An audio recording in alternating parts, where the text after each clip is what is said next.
Hello everyone, मैं advocate Himani Sharma. आज हम डिस्कस करेंगे कोर्ट्स ऑफ जुडिशियल मजिस्ट्रेट्स के बारे में, न्यायिक मजिस्ट्रेटों के न्यायालय।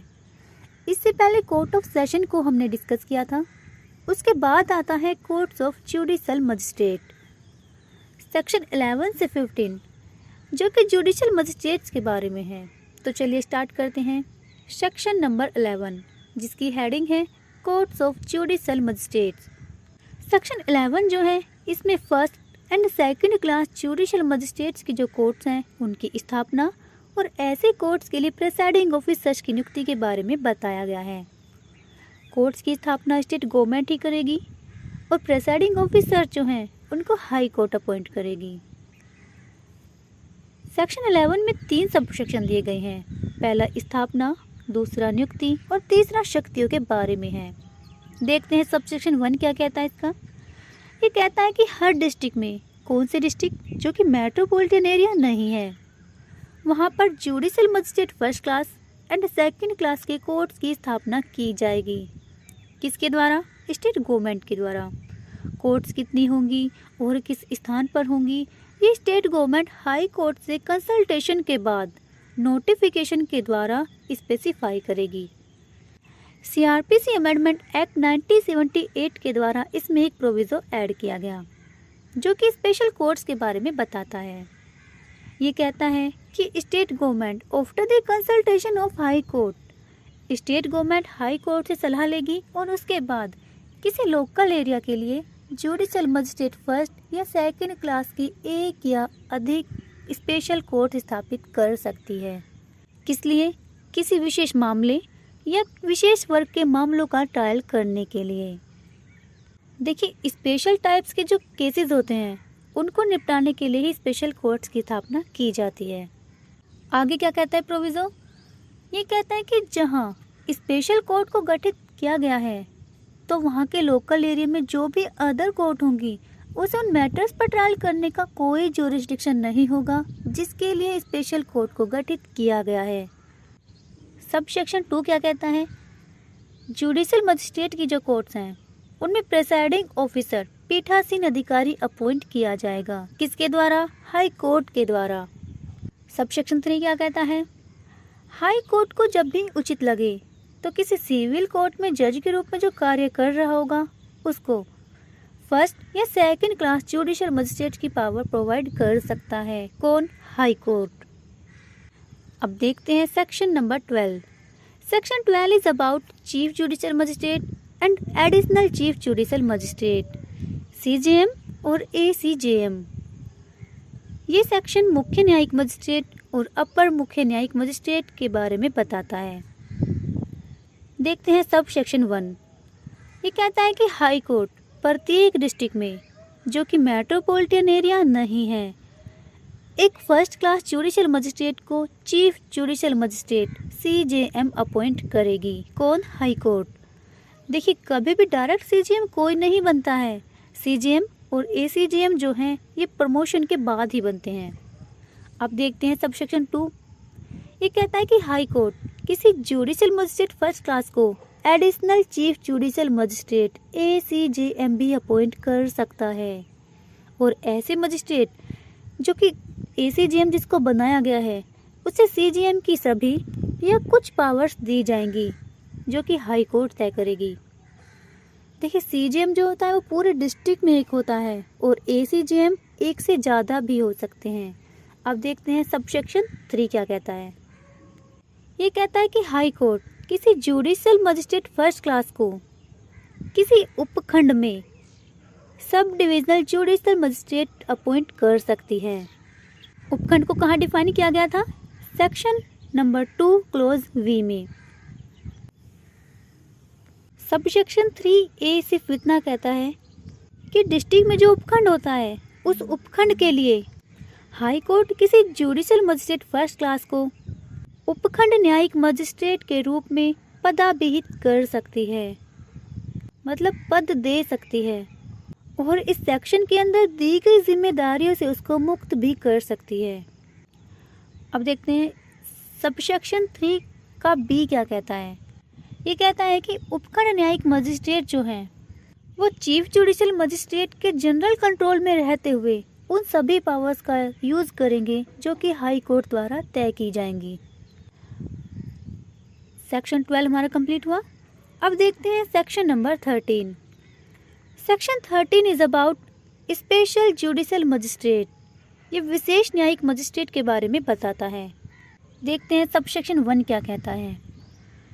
स्टेट गवर्नमेंट या सेंट्रल गवर्नमेंट हाई कोर्ट से अगर रिक्वेस्ट करती हैं कि हमें किसी विशेष मामले या विशेष वर्ग के मामलों के लिए कोई स्पेशल जुडिशियल मजिस्ट्रेट की ज़रूरत है, तो हाई कोर्ट उनकी रिक्वेस्ट पर किसी पर्सन को जो कि गवर्नमेंट की पोस्ट पर है उसे स्पेशल जुडिशियल मजिस्ट्रेट बना सकती है और उस पर्सन को जुडिशियल मजिस्ट्रेट सेकंड क्लास की पावर्स भी हाई कोर्ट दे सकती है। किस लिए? किसी पर्टिकुलर केस या पर्टिकुलर क्लास ऑफ केसेस को डील करने के लिए। देखिए, विशेष वर्ग के जो मामले होते हैं वो स्पेशल लॉ के अंदर आते हैं, जैसे POCSO act, domestic violence act and NDPS act. Proviso क्या कहता है? ये कहता है कि ऐसी कोई भी पावर किसी पर्सन को प्रोवाइड नहीं की जाएगी अगर विधिक मामलों के संबंध में उसकी क्वालिफिकेशन नहीं है या उसको एक्सपीरियंस नहीं है, तो वहाँ पर उसको पावर नहीं दी जाएगी। देखते हैं सब सेक्शन 2 क्या कहता है। ये कहता है कि स्पेशल जुडिशियल मजिस्ट्रेट जिनको अपॉइंट किया गया है वो एक समय पर 1 साल से ज़्यादा अवधि के लिए अपॉइंट नहीं किए जाएंगे या फिर हाई कोर्ट जैसा भी ऑर्डर स्पेसिफाई करे। अब देखते हैं सब सेक्शन 3 क्या कहता है। ये कहता है कि हाई कोर्ट किसी स्पेशल जुडिशियल मजिस्ट्रेट को एम्पावर करेगी कि वो अपने लोकल ज्यूरिसडिक्शन के बाहर यानी कि मेट्रोपॉलिटन एरिया पर भी अपनी पावर्स का यूज़ कर सकता है। सेक्शन 13 हमारा कंप्लीट हुआ। अब देखते हैं section 14। Section 14 is about local jurisdiction of judicial magistrate.